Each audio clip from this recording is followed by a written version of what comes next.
I'm Christine Frizzau. European leaders now say they plan to do much more to assist Ukraine's effort to defend itself against Russia. The announcement comes after a weekend of meetings and a very public show of support for Ukrainian President Volodymyr Zelenskyy, who was treated very differently by U.S. leaders. Outright shows of support and embrace of a leader who just days ago was shunned inside the Oval Office. You're not in a good position.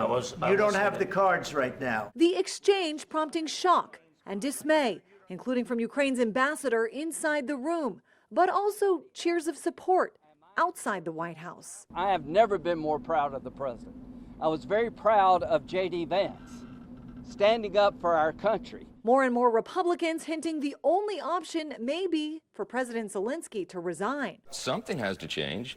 Either he needs to come to his senses and come back to the table in gratitude, or someone else needs to lead the country to do that. But the head of NATO is urging repair. It was an unfortunate meeting. I think Zelenskyy should find a way to restore his relationship with President Trump. European leaders reaffirming their support for Ukraine. The UK is prepared to back this with boots on the ground and planes in the air. Also expressing shock and outrage as they watch the United States break with Europe and move closer to the Kremlin. MAGA, make America great again.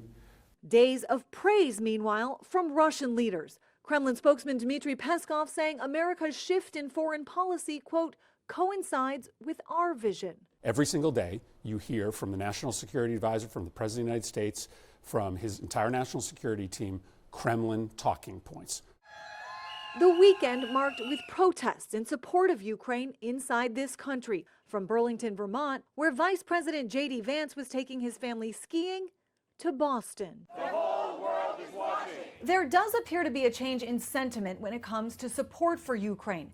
Polling taken just after Russia's invasion in February 2022 found just 7% of Americans thought the U.S. was doing too much to help.